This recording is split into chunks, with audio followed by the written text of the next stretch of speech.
Assalamualaikum warahmatullahi wabarakatuh. Alhamdulillahi rabbil alamin.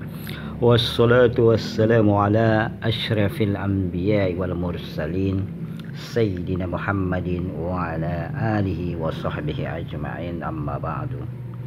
Saudara-saudara sekalian, Allah subhanahu wa ta'ala berfirman di dalam Al-Quran, Ya ayyuhalladzina amanu udhulu fis silmi kaffah wala tattabi'u khutuwatis syaiton innahu lakum aduwwum mubin. Artinya, hai orang-orang yang beriman, masuklah kamu ke dalam agama Islam secara keseluruhan, dan janganlah kamu mengikuti langkah-langkah syaitan. Sesungguhnya syaitan itu musuh yang nyata bagimu. Selanjutnya Rasulullah Shallallahu Alaihi Wasallam bersabda, "Asyariatu bila hakikatu adilatun."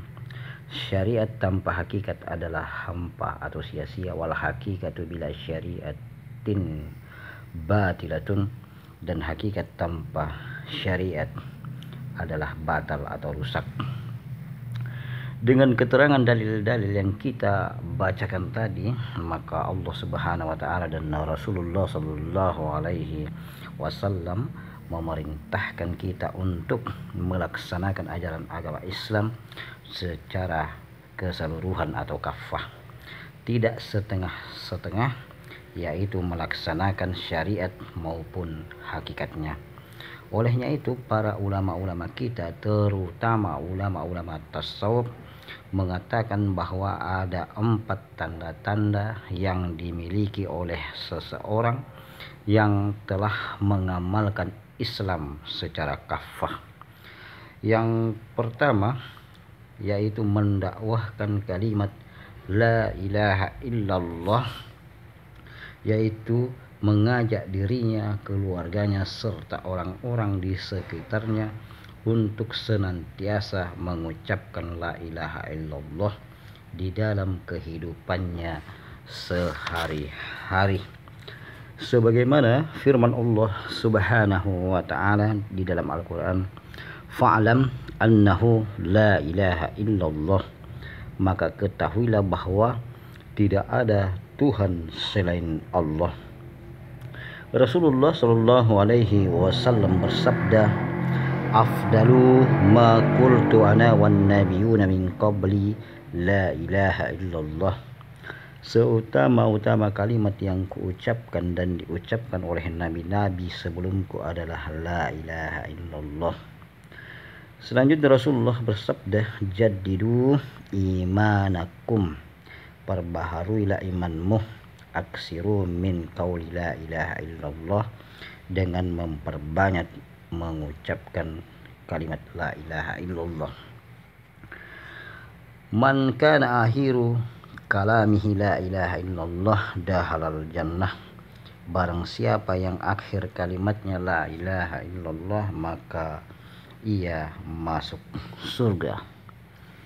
Oleh karena itu, Rasulullah memerintahkan kepada kita untuk mengajarkan yang pertama-tama kepada anak-anak kita, yaitu kalimat la ilaha illallah, dan menuntun orang yang akan menghadapi maut atau kematian dengan kalimat la ilaha illallah.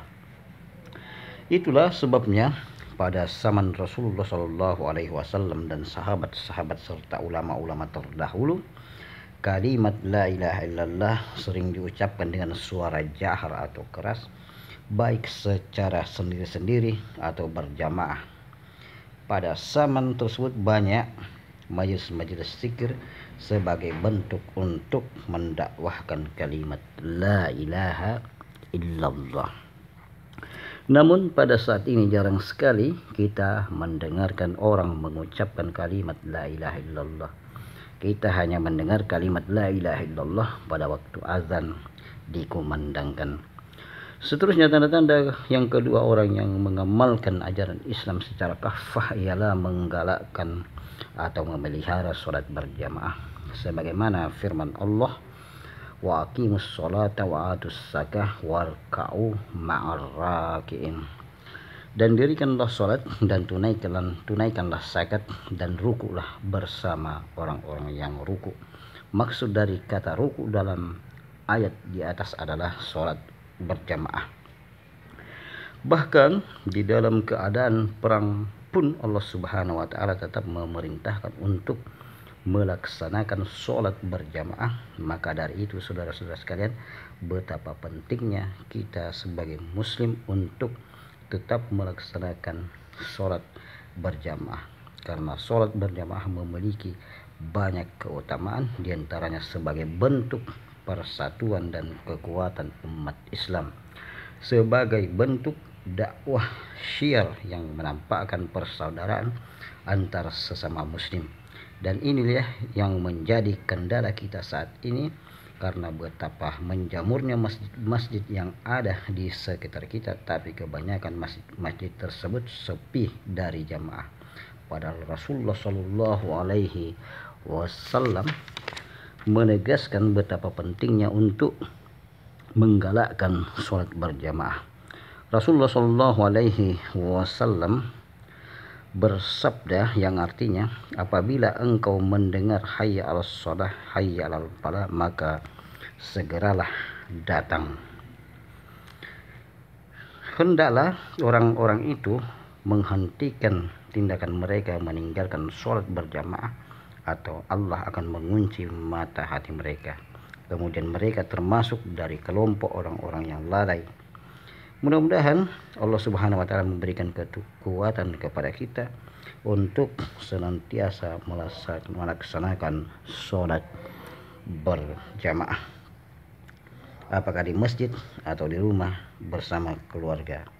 Saudara-saudara sekalian, tanda yang ketiga yang menunjukkan seseorang mengamalkan Islam secara kafah ialah menghidupkan sunnah Rasulullah Shallallahu Alaihi Wasallam, yaitu menjadikan Rasulullah Shallallahu Alaihi Wasallam sebagai panutan atau suri teladan di dalam kehidupan sehari-hari.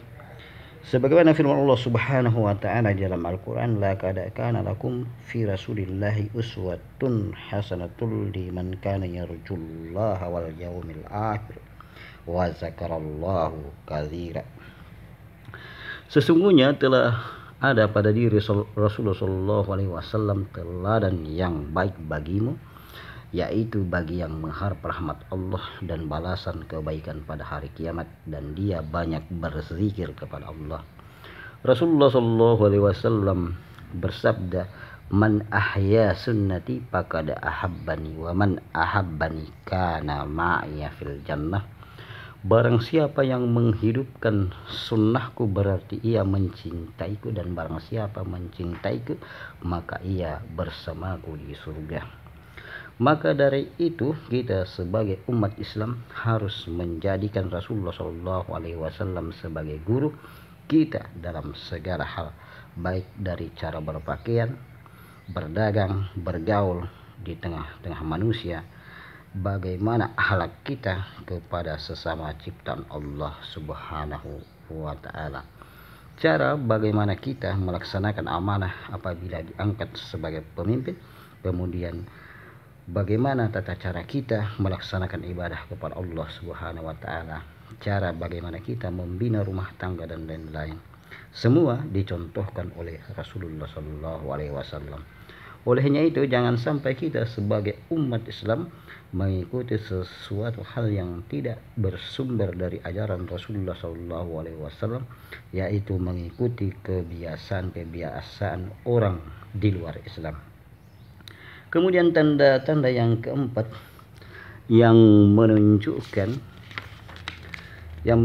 seseorang mengamalkan Islam secara kafah ialah mengekalkan zikir atau dawamis zikr.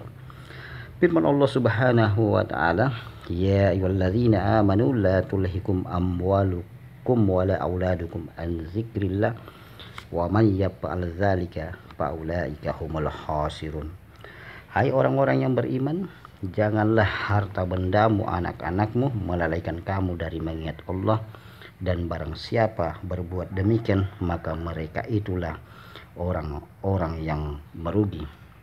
Selanjutnya Allah Subhanahu wa ta'ala berfirman, wa may ya'shu an zikrir rahmani nuqayyid lahu syaitanan fahuwa lahu qarin. Barang siapa yang berpaling dari mengingat Allah yang Maha Pengasih, maka akan didatangkan setan untuknya, dan jadilah setan itu teman untuknya. Rasulullah Shallallahu Alaihi Wasallam bersabda, wa an Ali karramallahu wajhahu qultu ya Rasulullah ayyu tariqati aqrabu ilallah faqala ya Ali alaika bidawamis zikri. Dari Ali karramallahu wajhahu, beliau berkata, ya Rasulullah, jalan manakah yang terdekat kepada Allah? Rasulullah bersabda, ya Ali, hendaklah engkau berkekalan senantiasa mengingat Allah. Demikianlah betapa pentingnya untuk mengingat zikir kepada Allah, karena apabila kita lupa kepada Allah, maka saat itu setan bersama kita. Sehari-hari kita lupa kepada Allah, sehari-hari kita bersama setan. Sepekan kita lupa kepada Allah, sepekan kita bersama setan. Sebulan kita lupa kepada Allah, maka sebulan juga kita bersama setan, dan setan ini akan mengajak kita kepada kesesatan. Oleh sebab itu, saudara-saudara sekalian, ulama-ulama kita, khususnya ulama tasawuf, mengajarkan kita berbagai metode zikir agar kita senantiasa ingat kepada Allah. Di antaranya kita diajarkan zikir lisan, yaitu memperbanyak membaca kalimat la ilaha illallah dan lafaz Allah, Allah, Allah, Allah, agar senantiasa ucapan kita selalu terjaga dan mengingatkan kita kepada Allah. Kita juga diajarkan zikir fi'li atau zikir gerak, yaitu memperbanyak ibadah-ibadah sunnah, sedekah, agar segala perbuatan kita selalu terarah dan mendekatkan kita kepada Allah. Kita juga dibimbing zikir nafas, agar setiap hembusan nafas kita yang keluar, masuk, naik dan turun, serta diamnya kesemuanya mengingatkan dan menambah kecintaan kita kepada Allah Subhanahu wa ta'ala. Apabila napas kita keluar diiringi lafaz huwa, apabila napas kita masuk diiringi lafaz ah, dan apabila napas kita naik, turun dan diam diiringi dengan asma alif, a, i, dan u. Demikianlah saudara-saudara sekalian, tanda-tanda yang menunjukkan seseorang yang telah mengamalkan Islam secara kafah. Mudah-mudahan pertemuan kita hari ini bermanfaat, dan kita akhiri wabillahi taufik wal hidayah. Wassalamualaikum warahmatullahi wabarakatuh.